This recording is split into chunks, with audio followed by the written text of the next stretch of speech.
I'm Grace Mitchell. I'm 28.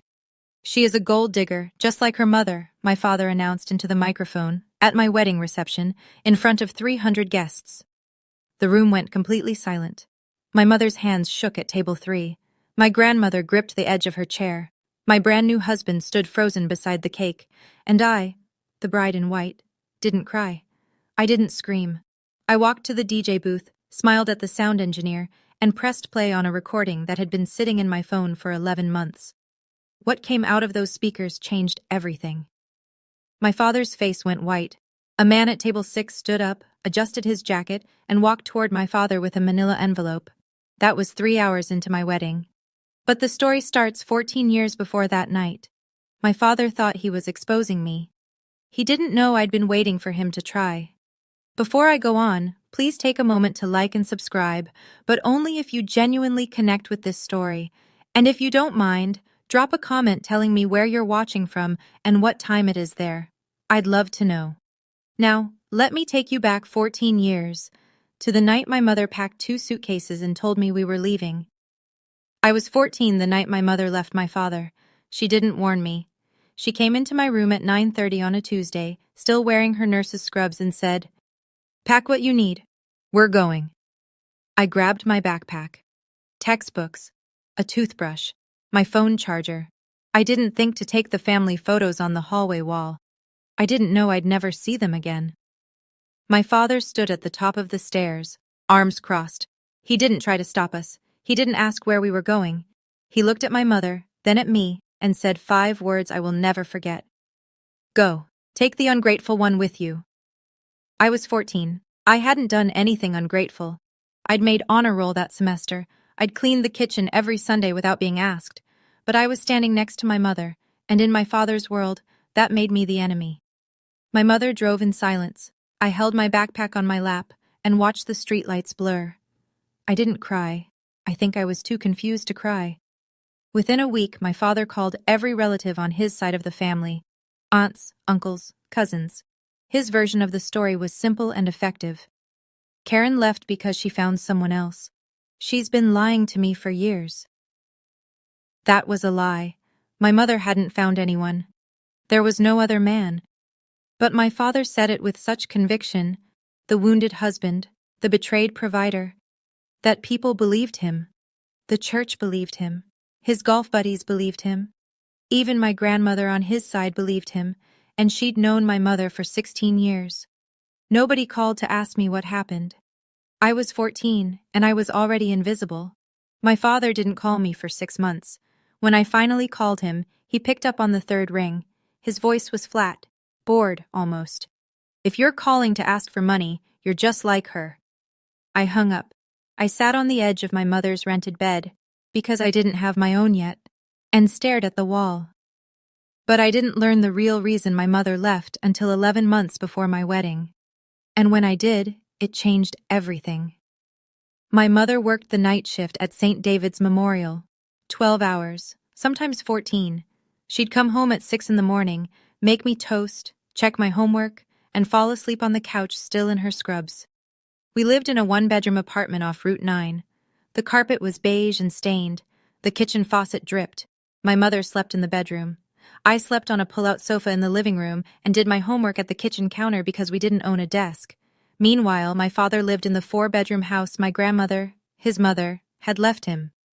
Big yard, quiet street. The kind of neighborhood where people wave from their porches and know each other's dogs by name. During the divorce, my father told the court his income was lower than it actually was.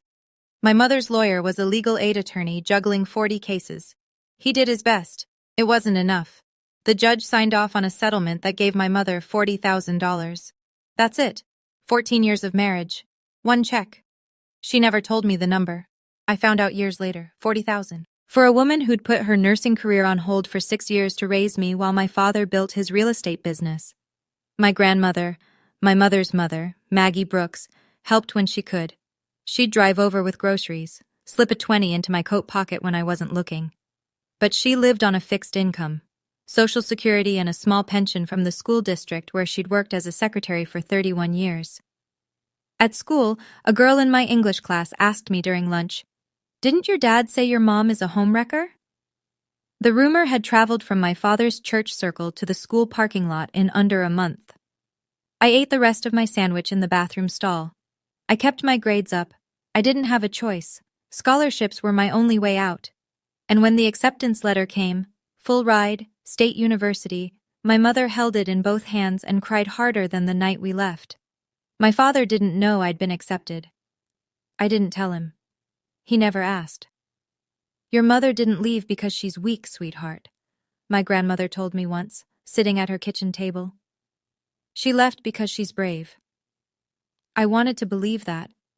It took me a long time. I graduated summa cum laude, full scholarship, no debt. I became an English teacher at a public high school 20 minutes from my mother's apartment.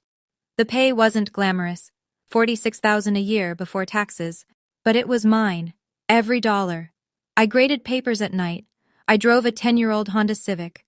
I bought my groceries at Aldi and packed my lunches in Tupperware. And I tried to keep a relationship with my father. I don't know why. Maybe because I still remembered being 6 years old, sitting on his shoulders at the county fair, believing he was the tallest man alive. Maybe because part of me thought if I just showed up enough, he'd finally see me. He'd call a few times a year, always with conditions. "Come to Thanksgiving, but don't bring your mother's drama." So I went, alone. I sat at the table where I'd eaten every Thanksgiving of my childhood, and across from me sat a woman named Vanessa Reed. My father introduced her as a friend. She was 42, blonde highlights, French manicure. She sat in my mother's chair. I smiled. I ate the turkey. I said, "Everything's delicious," to a woman who had replaced my mother at her own dining table. My aunts and uncles treated me like a guest, polite, distant, careful. Uncle Jim patted my shoulder and said, "Your dad's been through a lot. Don't make it harder." I was 24. I had a full-time job, a clean apartment, and a savings account I'd built from nothing. But in that house, I was still the girl who picked the wrong side. I kept going back every Thanksgiving for 3 years. I swallowed their looks and their silence and their careful kindness that was worse than cruelty, because at least cruelty is honest. Until the year I met Daniel, and everything shifted. I met Daniel Prescott at a coffee shop near my school. He was sitting at the corner table with a stack of property files, a cold latte, and a pen behind his ear. He looked up when I knocked his briefcase off the chair, reaching for a napkin. I apologized. He laughed. He had a quiet laugh, the kind that starts in the eyes before it reaches the mouth. He was a real estate attorney at a small firm downtown, not flashy, no corner office. He drove a Subaru and wore the same 3 ties in rotation. But he listened. Really listened. Not the kind of listening where someone waits for you to finish so they can talk. The kind where you feel heard in your bones. We dated for 2 years, slow, steady.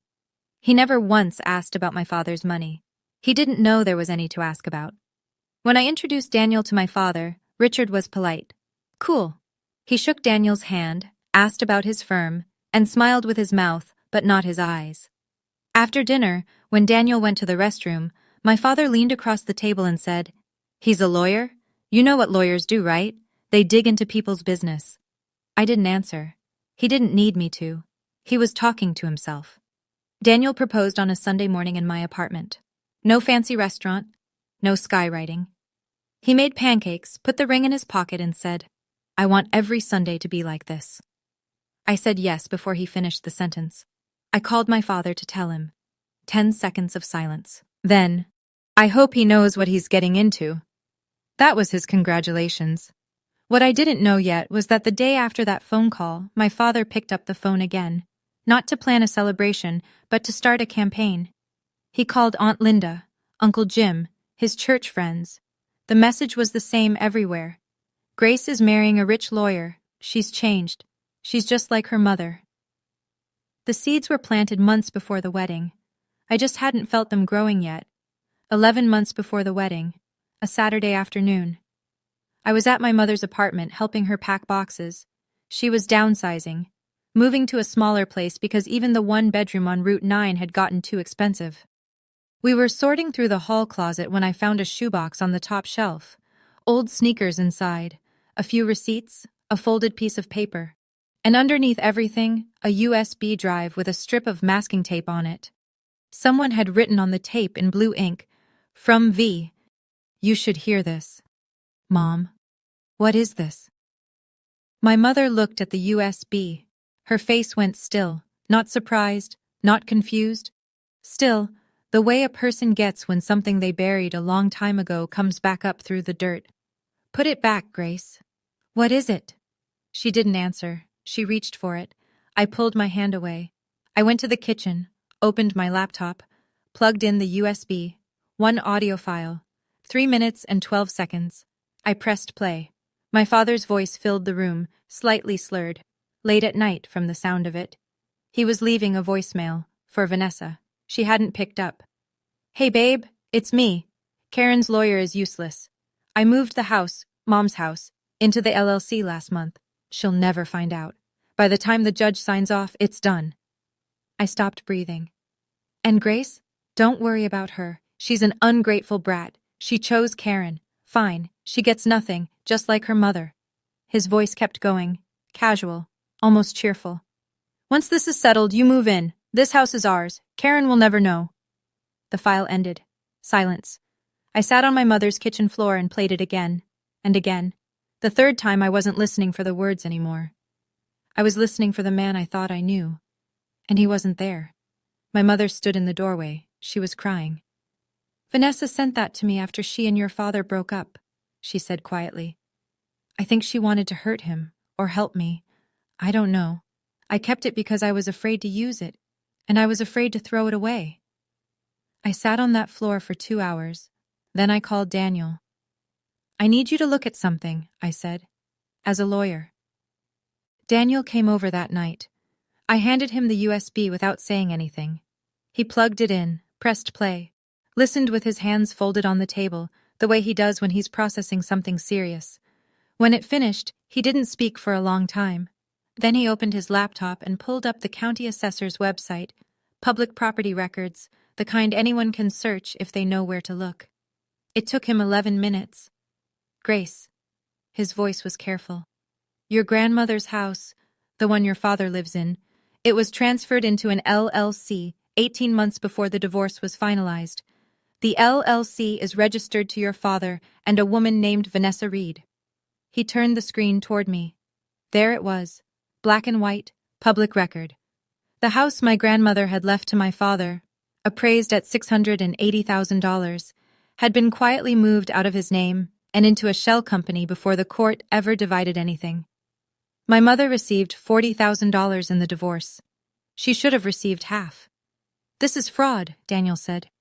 Your mother can file a civil suit to recover her share. The voicemail isn't definitive on its own, but combined with the property records, it's strong. I drove to my mother's apartment the next morning. I showed her the records. I played the voicemail one more time. I laid it all out. She sat at her kitchen table, the same table where she'd done 14 years of crossword puzzles alone, and shook her head. I don't want to fight him anymore, Grace. I wanted to scream. I didn't. Okay, Mom. I kept everything. The USB, the records, the screenshots. I didn't plan to use any of it. Not then. Not at my wedding. That decision came later, because my father forced my hand, 6 months before the wedding. I sent my father an invitation. Cream cardstock, gold lettering. I'd paid for it with 2 weeks of tutoring money. I included a handwritten note inside.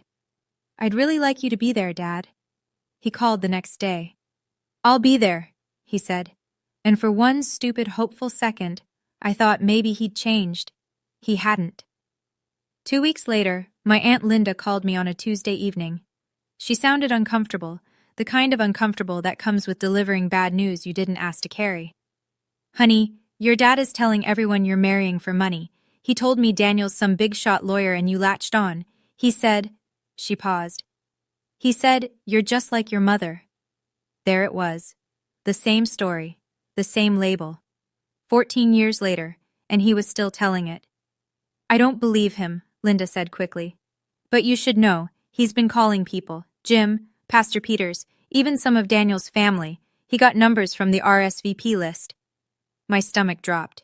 He'd contacted Daniel's family, the people I hadn't even met yet at that point, my future in-laws, and he was already poisoning them against me. I told Daniel that night. He sat on the edge of our bed, quiet for a long minute. Then, if you want him there, I support you. But I need you to know, Nathan and I have everything ready, just in case. Nathan Cole, Daniel's colleague, a family law attorney. I knew what just in case meant. I knew what was in the file Nathan had been building for weeks. The property records, the voicemail transcript, the civil complaint drafted and ready to file on my mother's behalf. I nodded, but I prayed I wouldn't need any of it.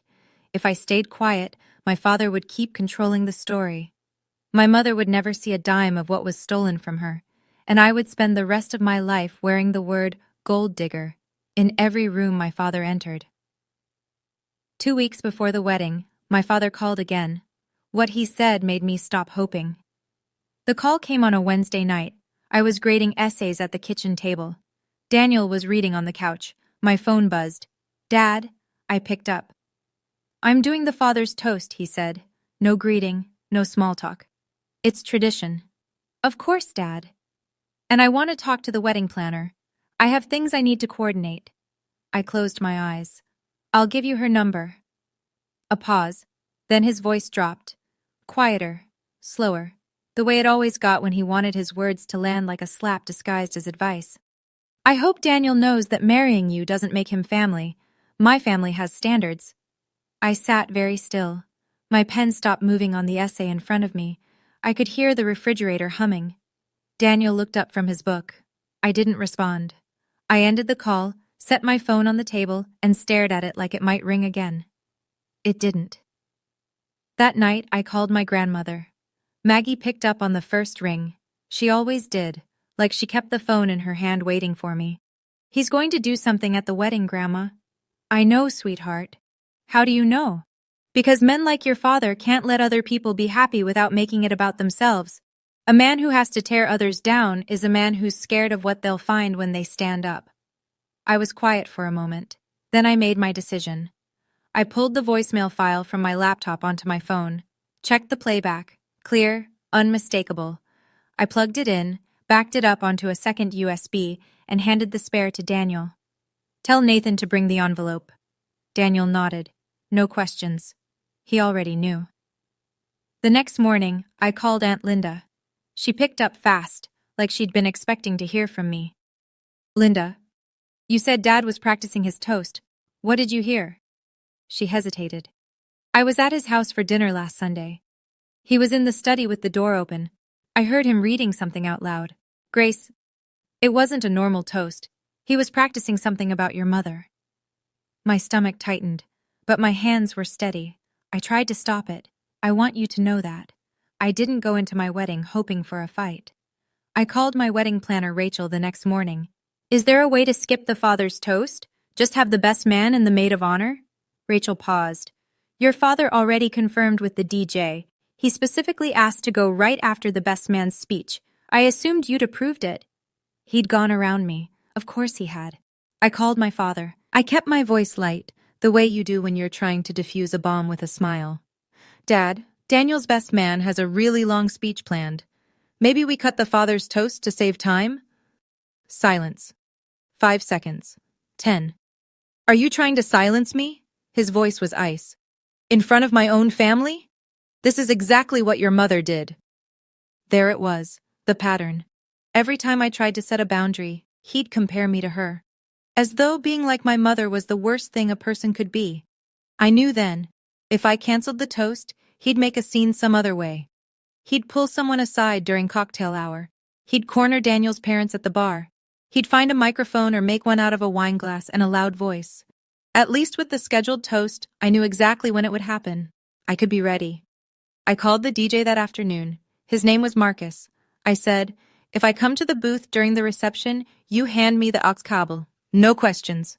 Marcus said, "You got it." That night, I lay in bed counting the distance from our table to the DJ booth. Daniel lay beside me, holding my hand in the dark. Neither of us spoke. I counted 17 steps. I practiced the route in my head until I could walk it with my eyes closed. Through the gap between table 4 and table 5, past the dessert station, left at the speaker stack. 17 steps. I spent my last week as a single woman not choosing flowers or finalizing seating charts. I spent it memorizing a path. Because I knew my father, and I knew what he was capable of, and I refused to be caught off guard at my own wedding. The morning of my wedding was bright and still. October sun, no wind, the kind of day that makes you think the universe might be paying attention. I stood in the bridal suite at Carver Estate, a converted barn venue 20 minutes outside the city, white beams, string lights, long wooden tables, and looked at myself in the mirror. My mother stood behind me, adjusting a pin in my hair. Her fingers were gentle, steady. She'd been a nurse for 20 years. Steady hands were the one thing life hadn't taken from her. "You look beautiful, baby," she said. I covered her hand with mine. In the mirror, we looked alike. Same jaw, same dark eyes. I used to hate that resemblance because my father treated it like proof of something rotten. Now I wore it like armor. I pulled my phone from the vanity, opened the audio file, tapped play for half a second, just long enough to hear the first syllable of my father's voice, then stopped. Battery at 100%, Bluetooth backup speaker in my maid of honor's clutch, USB with Daniel. My phone buzzed. A text from Daniel. "Nathan's at table 6, envelope in his jacket, ready." I typed back a heart, put the phone in the hidden pocket my seamstress had sewn into the left seam of my dress. I'd asked for it a month ago. She'd raised an eyebrow but didn't ask why. I walked out. 300 guests filled the ceremony lawn. White chairs, hydrangeas along the aisle. The string quartet played something I don't remember. Everything was beautiful. Everything was ready. I passed my father in the hallway. He stood near the entrance, adjusting his cufflinks. He looked at me and smiled. "You look nice," he said. "Not beautiful. Not, I'm proud of you." "Nice." I smiled back, kept walking. The ceremony was perfect. The vows, the rings. Daniel's voice cracked when he said, "I do." And the whole crowd laughed, and I loved him so much in that moment that I almost forgot what was coming. We kissed. People cheered. We walked back up the aisle together, and for a few minutes I let myself believe that maybe my father would surprise me. Maybe the toast would be kind. Maybe this one time he'd choose his daughter over his ego. The reception started. Cocktails, dinner, toasts from the best man and the maid of honor, both funny, both warm. 3 hours passed. People danced, people laughed. The cake was chocolate with buttercream and it was perfect. Then the MC picked up the microphone and said the words I'd been dreading all night. "And now, the father of the bride would like to say a few words." My father stood up, adjusted his tie, picked up the microphone, and smiled at me the way he always did, right before he said something cruel. He cleared his throat, tapped the microphone once. The sound popped through the speakers, and 300 people turned toward him. "When Grace was little," he began, "she used to follow me everywhere. To the hardware store, to the mailbox, even to the end of the driveway when I went to get the paper. She was my shadow." A few people laughed softly. An older woman at table 12 said, "Aw," loud enough for the whole room to hear. My father smiled, the good smile, the one he wore to church, to neighborhood barbecues, to parent-teacher conferences where he'd shake the principal's hand and say, "Anything for my girl," the smile that made people trust him. "She was such a sweet girl," he continued. "I always worried about her, because sweetness in this world can be used against you." Something shifted, not in his words yet, in his tone. A slight edge, like a knife turning slowly under a tablecloth. Most people wouldn't have caught it. I caught it immediately. I'd grown up listening for that edge the way other kids listen for thunder. Under the table, my right hand moved to my lap. My fingers found the outline of my phone through the fabric of my dress. The pocket was right where my seamstress had placed it, left seam, just below the hip. I pressed my thumb against the screen through the cloth. Still there, still ready. Across the room, Daniel sat perfectly still beside me. His posture hadn't changed, but his left hand had moved from the table to the back of my chair. Not touching me, just there. Close enough to feel. I glanced, quickly, casually, the way you check a clock, toward table 6. Nathan Cole sat between Daniel's college roommate and a woman from my school's front office. He was cutting his steak, jacket on despite the warm room. He looked like any other guest. That was the point. My father raised his glass. "But I need to be honest tonight, because honesty is something this family has always valued." 300 people held their glasses, waiting. I held my breath. Grace grew up with certain influences. He let the word hang. Influences. The way someone might say contamination if they were trying to sound polite about it. After her mother and I separated, she chose a path, and I respected that. He paused, pressed his lips together. The wounded father. The man who tried, even when it hurt. A few guests shifted in their seats. Someone at table 7 set down their fork. The room was still smiling, but the smiles were thinner now. The kind people hold when they're not sure what's coming, but sense they should brace. I watched my daughter become someone I didn't recognize, and when she brought home a lawyer, he stopped, turned his head slowly toward Daniel, held the look for 3 full seconds, then a smile, cold, small, deliberate. Well, let's just say I had questions. Murmurs, soft ones. A woman at the table behind me whispered something to her husband. I couldn't hear what. I didn't need to. I could feel the room recalibrating, the way a crowd does when it realizes a toast is becoming something else entirely. At table 3, my mother's knuckles were white around her linen napkin. Beside her, my grandmother placed her hand over my mother's, gently, firmly, the way you'd hold someone's wrist to check a pulse. I looked down at my plate, breathed in through my nose, counted in my head. Not the steps this time, just seconds, buying myself steadiness. Under the table, Daniel leaned toward me, his mouth close to my ear, so quiet that no one else in the world could have heard it. 17 steps, I'll be right here. I nodded, once, small, and I waited, because my father wasn't done, and I needed him to finish. I needed every person in that room to hear exactly who he was before I showed them proof. My father's voice rose, confident now, feeding on the silence the way he always had.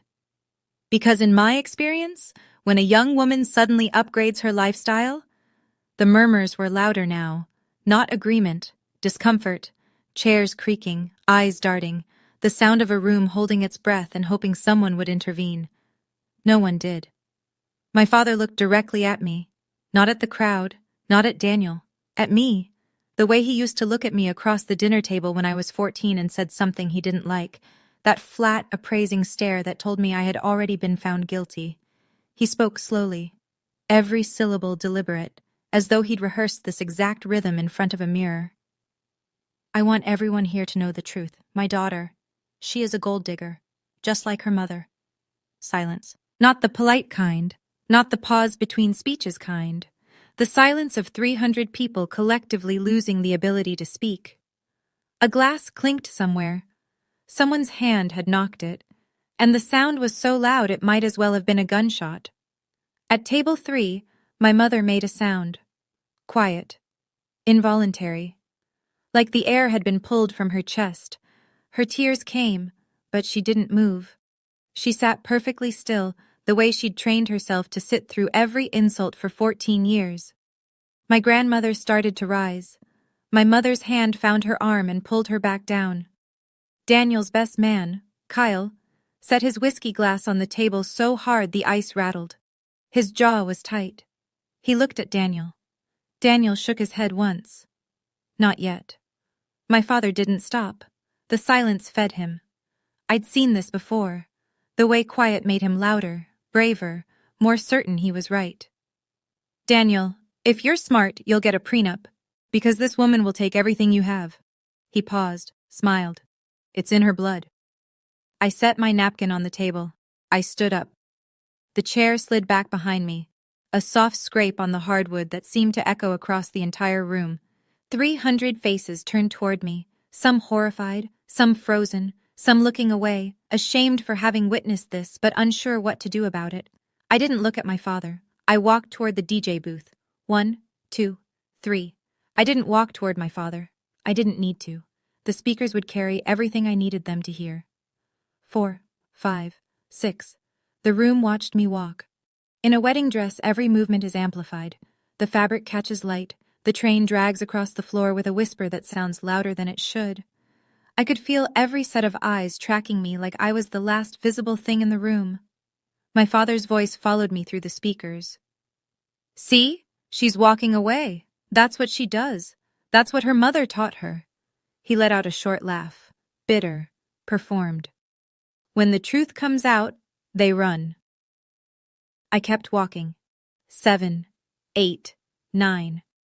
At the edge of the room, Rachel, my wedding planner, pressed her walkie-talkie to her lips and whispered something. A server near the kitchen door froze mid-step, holding a tray of champagne at a tilt. 10, 11, 12. My father was still talking. He thought I was leaving. He thought I was going to the bathroom, or outside, or to the car. He thought this was a victory, the daughter retreating, the father reclaiming the room. That's the thing about people who've controlled the story for 14 years. They stop imagining anyone else might have one. 13, 14, 15. Marcus, the DJ, saw me coming. He was already reaching for the aux cable. I'd told him one thing, weeks ago. If I come to the booth, no questions. He kept his word. 16, 17. I stopped at the booth, took the cable. My hands were steady, but my heart was somewhere near my throat. I pulled the phone from the pocket in my dress, plugged it in. The screen lit up. The audio file ready, the play button waiting under my thumb. I turned around. 300 people stared at me. My mother, my grandmother, Daniel, Kyle, Nathan at table 6, Rachel by the kitchen, the server with the tilting champagne, and my father, standing in the center of the room with the microphone still in his hand, and a look of faint confusion beginning to crack through his confidence. I leaned into the DJ's microphone. My voice was even, quiet. I didn't need to yell. The speakers would do the work. Since my father values honesty, I thought I'd share some too. I pressed play. My father's voice filled the room, not from the microphone in his hand, from the speakers, all of them, surrounding him. "Hey babe, it's me." He recognized it before anyone else did. I saw the moment. His shoulders stiffened, his grip on the microphone tightened, and the color began to leave his face, starting at his forehead and moving down like a shade being drawn. "Karen's lawyer is useless. I moved the house, Mom's house, into the LLC last month. She'll never find out. By the time the judge signs off, it's done." The room didn't gasp. It went still in a different way than before. Deeper, heavier. Before, they'd been shocked by cruelty. Now they were hearing a confession, and everyone knew whose voice it was. A man at table 8 leaned forward with both hands on the table, as though he needed to physically anchor himself. A woman near the back, one of my father's church friends, brought her fingers to her mouth. Aunt Linda sat at table 11 with both eyes closed. My father's recorded voice kept going. Casual, almost cheerful, talking about his own daughter the way you'd talk about a stray cat that wandered into the yard. "And Grace? Don't worry about her. She's an ungrateful brat. She chose Karen. Fine. She gets nothing. Just like her mother." I watched the room receive those words. 300 people hearing a man call his daughter an ungrateful brat on a voicemail to his mistress, the same man who'd just called her a gold digger 10 seconds ago from this very spot. The pattern was visible now. Not an opinion, a campaign. "Once this is settled, you move in. This house is ours. Karen will never know." The file ended. The speakers hummed into silence. My father stood in the center of 300 staring faces. The microphone was still in his hand, but he wasn't holding it up anymore. It hung at his side like something he'd forgotten he was carrying. He opened his mouth. Nothing came out. Nobody clapped. This wasn't a movie. This was a wedding reception where 300 real people had just heard a real man confess to fraud on a voicemail meant for his girlfriend. The room fractured the way rooms do when something irreversible happens. Not all at once, but in pieces. A man at table 10 pushed back his chair and stared at the tablecloth. 2 women near the bar whispered to each other, one shaking her head slowly. A teenager at the family table, one of my cousins, looked at his mother with wide, unblinking eyes. Aunt Linda sat at table 11 with her hand over her mouth. She didn't move it. Uncle Jim stared straight ahead, his jaw working but no words forming.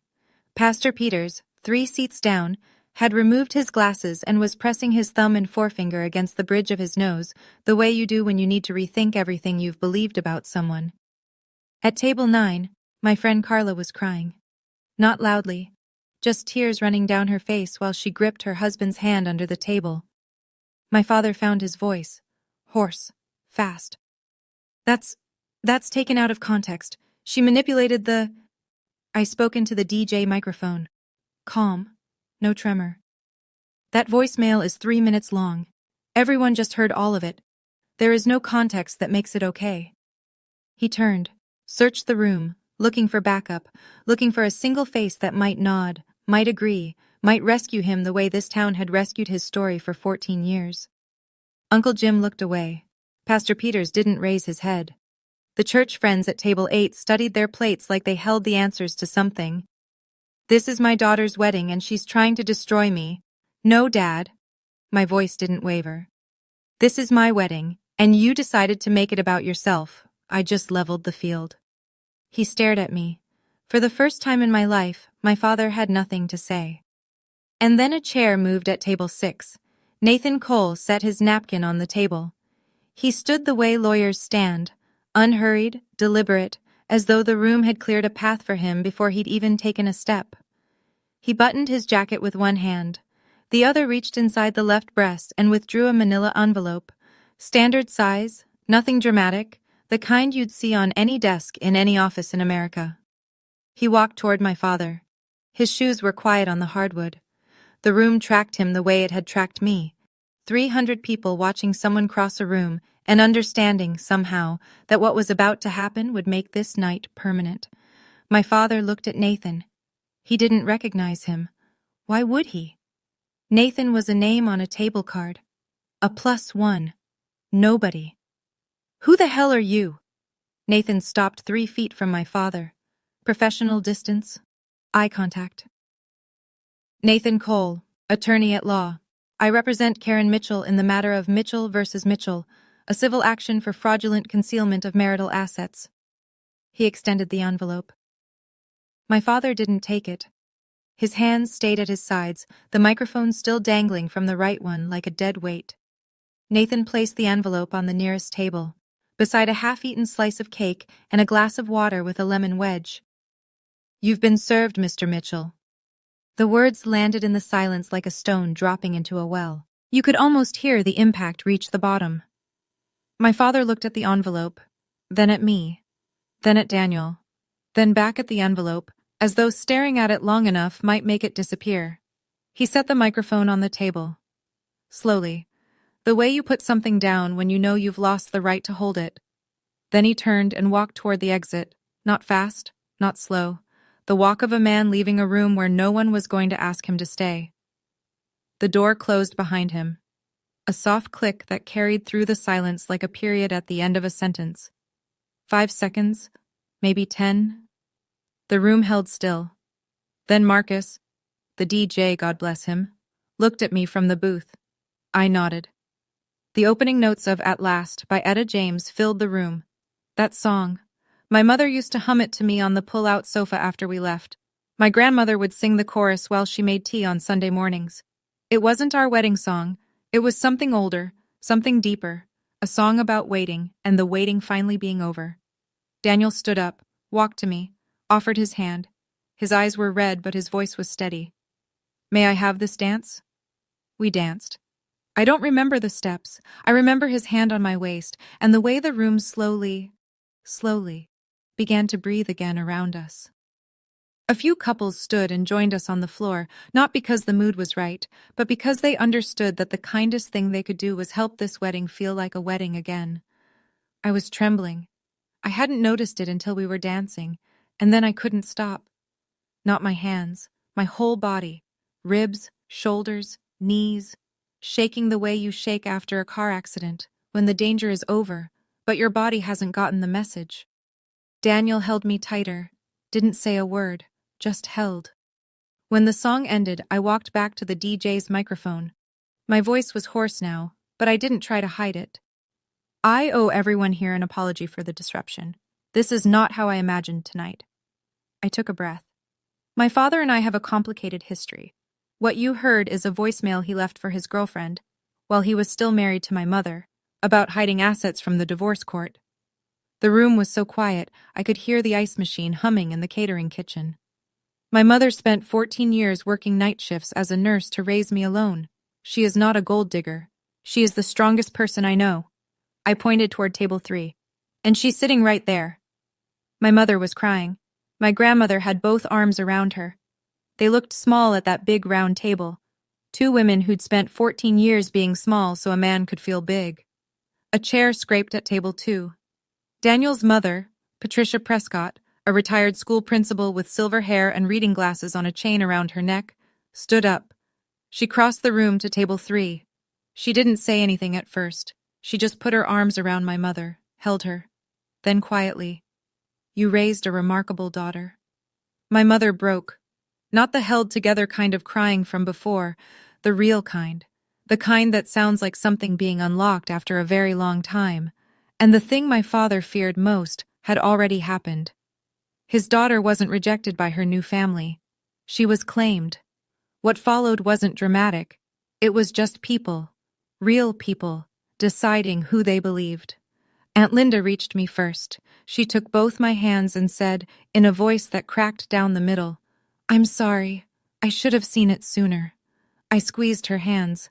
I didn't have words yet, so I just held on. Uncle Jim stood up from his table. He didn't come to me. He didn't go to the microphone. He picked up his jacket from the back of his chair and walked out the side door without looking at anyone. Not defending his brother, not condemning him either, just leaving, the way people do when they realize the version of someone they've defended for years was never real. At the church table, Pastor Peters sat very still. He'd put his glasses back on, but wasn't looking through them, just staring at the space where my father had stood. I watched him process. 14 years of Richard's been through so much, rearranging themselves in real time behind his eyes. He didn't speak to me that night. He didn't need to. I could see it landing. My colleagues from school, Carla, Doug, 2 women from the front office, came to me as a group. Carla hugged me so hard my ribs ached. Doug shook Daniel's hand and said, "We always knew you were tough, Mitchell. Now we know why." Rachel, the wedding planner, appeared at my elbow, calm, professional. She touched my arm and spoke to the room through the MC's microphone. "Ladies and gentlemen, let's continue celebrating the bride and groom." And somehow, impossibly, they did. The music came back. People returned to the dance floor, not with the same energy as before, something quieter, more deliberate, like they were choosing to be there rather than just being there. The bar reopened. Someone told a joke at table 4, and 3 people laughed too loud, the way you laugh when you need to release something. Daniel pulled out my chair. I sat down, and for the first time all night, truly for the first time, I exhaled. The party continued. People danced. People laughed. But I knew the real aftermath wouldn't happen tonight. It would happen Monday morning. By 11 o'clock, the crowd had thinned to a handful of close friends, the catering crew, and my family. The string lights were still on. The hydrangeas had started to droop in their vases. Half-eaten cake on paper plates. Napkins crumpled like small white flags of surrender on every table. I sat at table 3, my mother on one side, my grandmother on the other, the same formation we'd held for 14 years, just the 3 of us at a small table getting through. My mother took my hand. Her grip was different now, not the desperate clutch from earlier. Gentle, tired, finished. "You didn't have to do that for me," she said. "I didn't do it for you, Mom." I looked at her, then at my grandmother, then at both of them, these 2 women who had carried me and fed me and held me together when the world tried to take me apart. I did it for us, all 3 of us. My grandmother reached across the table and cupped my face with both hands. Her palms were cool and papery and smelled like the rose lotion she'd worn my entire life. "Your grandfather would have been so proud," she said. I looked at the ring on my left hand. The diamond was small. Daniel and I had picked it together from an antique shop because I wanted something with history. It caught the string lights and threw tiny specks of white across the tablecloth. I looked around the emptying reception hall, the dance floor still sticky from spilled champagne, a single balloon drifting near the ceiling, the DJ booth where, 2 hours ago, I'd pressed a button and changed everything. 14 years ago, my mother packed 2 suitcases and drove us away from that house in silence. I didn't grab the photos off the wall. I didn't grab anything. Now I had new photos, my own. Daniel appeared behind me. His tie was loose. His sleeves were rolled up. He smelled like cake frosting and aftershave. "Ready to go, Mrs. Prescott?" I laughed, the first real laugh of the night. The kind that happens when you've been holding everything so tight that when you finally let go, the relief sounds like joy. Almost. Give me one more minute. I hugged my mother, long and hard, the kind of hug you give someone when you both know what it cost to get here. I hugged my grandmother, her small frame solid against mine. And then I stood up, took my husband's hand, and walked out into the October night. The air was cool, the stars were out, and for the first time in 14 years, I wasn't carrying anything that didn't belong to me. The morning after my wedding, I woke up in the honeymoon suite of a hotel I'd booked with a teacher's salary and a coupon from a travel app. Daniel was already awake beside me, phone to his ear, speaking quietly. I heard Nathan's voice on the other end, tinny through the speaker, but clear enough to follow. Process is clean. He's been served. Karen's case is officially filed with the county clerk as of 9 this morning. The property records are public, the LLC transfer, the dates, everything. It's documented and it's strong, Daniel. Daniel thanked him and hung up. He turned to me. Morning light through the curtains. His hair was sticking up on one side. He looked like a man who'd slept 3 hours and lived 3 years in the span of a single night. Are you okay? I thought about it. Not the polite version, the real one. I think so. I think this is what okay feels like when you've never had it. He didn't try to fix that sentence, he just lay there and let it be true. Later that morning, I called my mother. She picked up on the first ring. I talked to Nathan this morning, she said. Her voice was steady, steadier than I'd heard it in years. He explained the case. He explained what the next steps look like. I'm scared, Grace, but I'm ready. I leaned against the headboard of a hotel bed and felt something shift in my chest. Relief, not the giddy, celebratory kind, the structural kind, the feeling of a load being distributed after years of being carried alone. You don't have to be brave alone anymore, Mom, she cried. But it was different this time. Not the quiet, wall-muffled crying I'd heard through the apartment when I was 15. Not the silent tears at table 3. This was open, full-throated, the sound of someone finally letting a wound breathe. I didn't try to stop her. Some tears are not a problem to be solved. They're a process. You let them run. My father started making calls before the sun was up on Sunday. I know this because Aunt Linda told me. She was the first person he dialed. He called me 6 times before 8 a.m., she said when she reached me that afternoon. He says you set him up. He says the recording is fake. He says you edited it or someone impersonated his voice or... I don't know, Grace. He had 5 different explanations and none of them matched. Do you believe him? A long pause, the kind where you can hear someone choosing between loyalty and truth. No. Her voice was quiet but firm. I heard his voice, Grace. Everybody heard his voice.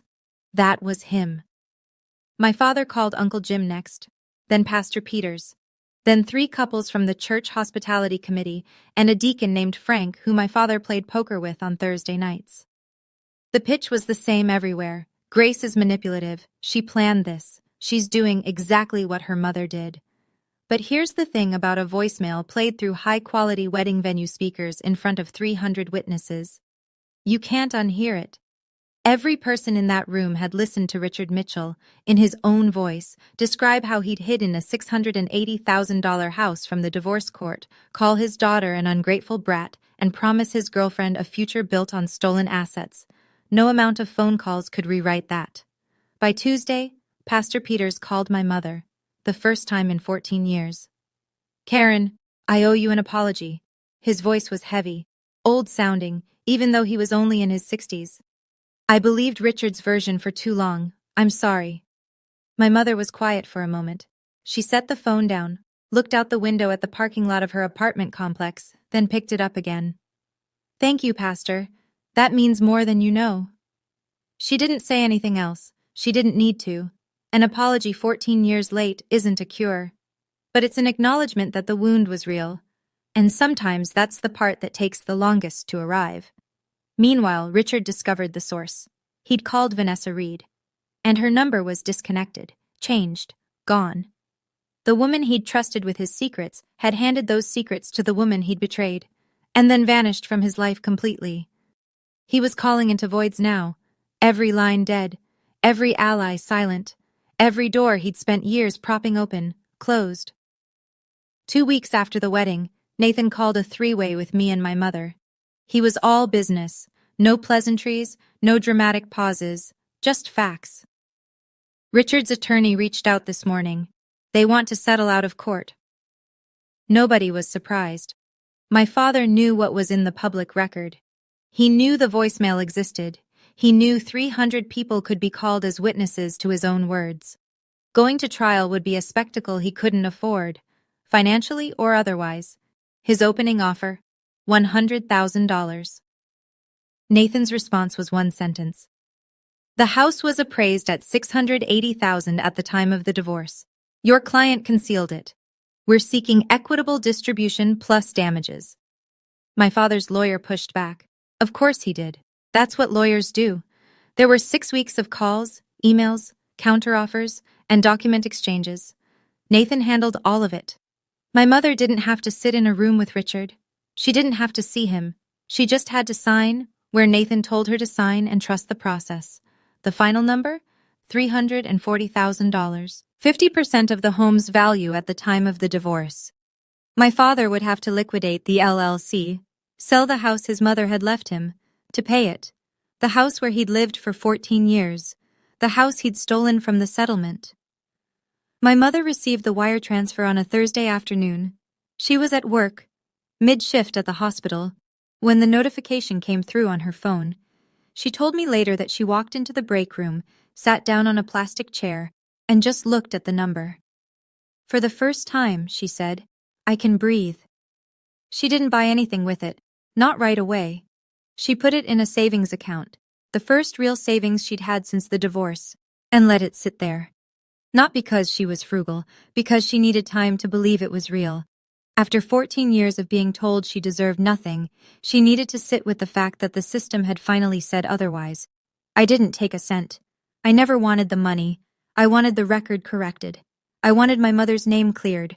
I wanted the word Golddigger to land back where it belonged, on the man who stole from his own family and called it survival. 3 months after my wedding, my father stepped down from the church council. Nobody asked him to resign, not officially, but Pastor Peters had a conversation with him, the kind of conversation that happens in a quiet office with the door closed and no witnesses. I don't know exactly what was said. Aunt Linda told me only this. The pastor told Richard the congregation has questions. He suggested Richard step back for a while. A while is a gentle word for permanently. Everyone knew it. My father knew it. But phrasing it that way let the church avoid a scandal, and let Richard avoid the humiliation of being removed. A mutual fiction. The kind communities build when the truth is too uncomfortable to state plainly. His social circle contracted the way circles do in small-town America, not with confrontation, but with absence.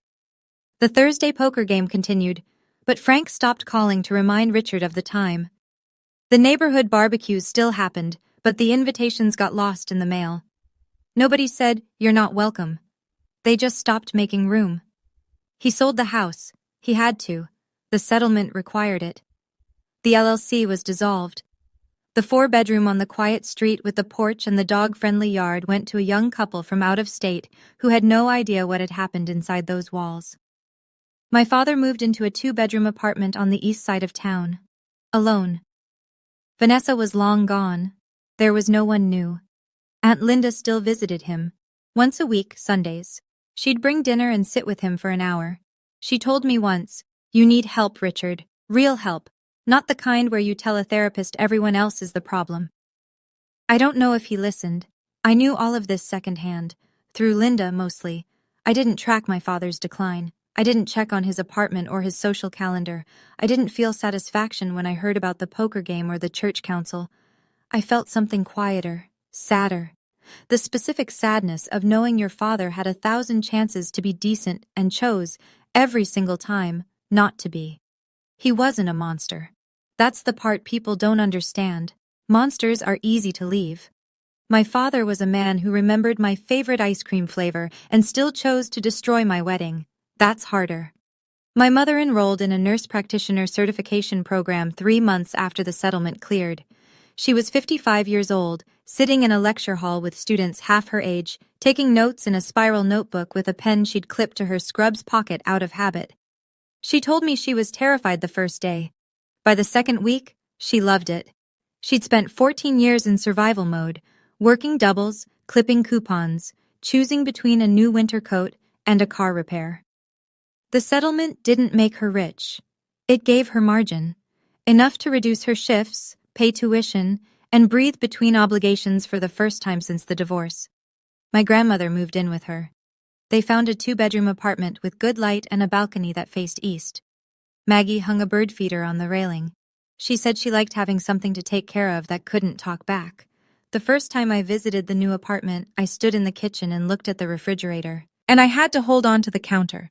On the door, held up with magnets. My wedding photo. Me and Daniel laughing, the cake in the background. Next to it, a snapshot of my mother in her lecture hall raising her hand. And below both of those, yellowed and slightly curled at the edges, my honor roll certificate from 9th grade, the one I'd earned the semester we left. The one I thought had been lost when we walked out of my father's house with 2 suitcases and nothing else. I found it in the box with the USB, my mother said from behind me. I kept it all these years. I just never had a fridge I felt proud enough to put it on. I cried. Not because it was sad, because it was the opposite of sad. Because my mother had carried a piece of paper through 14 years of night shifts and 1-bedroom apartments and $40,000 settlements and never once put it down. She'd been waiting, not for the money, not for the apology, not even for the truth. She'd been waiting for a refrigerator that felt like home, and now she had one. 4 months after the wedding, I received an email from my father. I saw his name in my inbox at 7 a.m, sitting at the kitchen table with a mug of coffee and a stack of ungraded quizzes. Daniel was in the shower. The apartment was quiet, and there it was. Richard Mitchell, subject line, the truth. I opened it. I read every word. It took about a minute. It was not an apology. It was not a confession. It was not a man reckoning with what he'd done. It was a page-long exercise in the exact same narrative he'd been telling for 14 years, repackaged with fresh self-pity and delivered to my inbox like a bill I owed him. I hope you're happy now that you've destroyed your own father's life. I gave you everything, and this is how you repay me. Your mother poisoned you against me from the day she left. I hope one day you see the truth. That I was the one who was wronged. That I was the one who lost everything. That I was the victim. I set my phone on the table, looked at the ceiling, took a long breath, let it out. Then I picked up the phone and typed my response. Short, clear, final. Dad, I didn't destroy your life. Your choices did. I wish you well, but I can't have a relationship with someone who refuses to take responsibility. This is my boundary. Please respect it. I read it once, changed nothing, hit send. Then I blocked his email address. I didn't pause. I didn't second guess. I didn't feel the pull of guilt that would have flattened me a year ago. I'd spent 14 years leaving the door open for a man who only walked through it to break things. The door was closed now, and I was the one who closed it. Daniel came out of the shower, towel around his neck, saw my face. You okay? I will be. He sat down across from me. Didn't push, didn't ask to see the email, just sat, poured himself coffee, started on the crossword, and the morning continued. The way mornings do when you've finally stopped waiting for someone to change. 1 year after my wedding, Daniel and I live in a rented apartment 12 minutes from my school, 2 bedrooms. One of them is a home office where I grade papers and Daniel reviews contracts. The walls are white, the couch is secondhand. The coffee maker costs $19 at Target and it works fine. I still teach English. 10th graders. I still pack my lunch in Tupperware and eat it in the faculty lounge next to a woman named Denise who talks about her cats like they're senators. I still drive the Honda Civic, though it now has 163,000 miles and a rattle in the dashboard that Daniel swears he'll fix on Saturday but never does. Nothing has changed on the outside. Everything has changed underneath. I sleep through the night now. I hadn't realized I wasn't sleeping until I started. The difference was like putting on glasses for the first time and understanding that trees have individual leaves. I don't lie in bed counting the ceiling tiles. I don't rehearse conversations with my father at 2 a.m. I don't check my phone in the morning with a knot in my stomach, bracing for whatever he might have texted. The knot is gone. I didn't notice it leaving. One morning, it just wasn't there, and I stood in the kitchen and cried into my cereal, and Daniel asked if I was okay, and I said, I think this is the first morning I've ever woken up. Not afraid. And he held me, and the cereal got soggy, and it was the most ordinary, beautiful morning of my life. People ask me if I regret what I did at my wedding, and here's the honest answer. I regret that it was necessary. I wish my father had given a normal toast. I wish he'd said, I'm proud of you. I wish the voicemail didn't exist. But it does. And pretending it didn't would not have protected anyone. It would have protected him. Boundaries aren't punishment. They're survival. My mother passed her nurse practitioner exam on the second attempt. She cried in the parking lot of the testing center and called me from the driver's seat with her hands still shaking. Her starting salary in the new role is nearly double what she made as a staff nurse. She's not wealthy, she's stable. And for a woman who spent 14 years choosing between groceries and car insurance, stable is everything. My grandmother Maggie still lives with her. She's 80 now and slower than she used to be, but she still makes Sunday dinner for the four of us. Pot roast, green beans, rolls from scratch. Daniel does the dishes after. Maggie supervises from the kitchen doorway and tells him he's loading the dishwasher wrong. He loads it wrong on purpose because it makes her laugh. Aunt Linda calls me every few weeks. She doesn't push reconciliation. She just talks about the weather, about her garden, about a book she's reading. Sometimes, casually, she'll mention my father. He's seeing a therapist now. I don't know if it's working, but he's going. I listen. I don't comment. I don't hope, and I don't despair. I just take the information, set it somewhere neutral, and move on. Linda understands that. She's the only person from my father's side who earned the right to stay, and she earned it by never once asking me to forgive him on his timeline. Nathan still works with Daniel. They play golf on Saturday mornings. Badly, from what I hear. The last time Nathan came to Sunday dinner at my mother's, he sat at the table, and Maggie served him an extra roll without asking. He looked at me across the table and grinned. I said, Table 6 will never be just a table to me. He laughed. Maggie asked what was funny. Nobody explained. Pastor Peters invited my mother back to the church last month. She said she'd think about it. She's still thinking. If you're watching this and you have a parent who makes you feel small, at the dinner table, on the phone, in the quiet way they look at you when they think you're not enough, I'm not going to tell you what to do. Every family is different. Every wound is shaped differently. I don't know your father. I don't know your mother. I don't know what you've survived or what you're still surviving. But I'll tell you what I learned. You don't owe anyone access to your life just because they share your blood. Love is not a debt. Showing up to Thanksgiving and swallowing insults is not loyalty. It's erosion.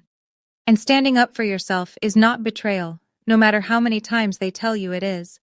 My father called me a gold digger in front of 300 people. What he didn't know is that the only gold I ever wanted was the truth. And the truth is this. My mother is not a gold digger. She is a nurse practitioner who raised me alone on night shifts and leftovers and a savings account that spent most years close to zero. I am not a gold digger. I'm a public school teacher who married a man I love, not for his money, not for his last name, not for his law degree, but for the way he stood beside me in the hardest moment of my life and said, 17 steps, I'll be right here. 17 steps. That's how far I had to walk to change everything. But the real distance wasn't 17 steps. It was 14 years. 14 years of silence. 14 years of showing up to holidays where I wasn't wanted. 14 years of answering the phone and hearing my father's voice and hoping every single time at day that this would be the call where he said, I'm sorry. That call never came. So I made a different one. I chose myself. I chose my mother. I chose the truth.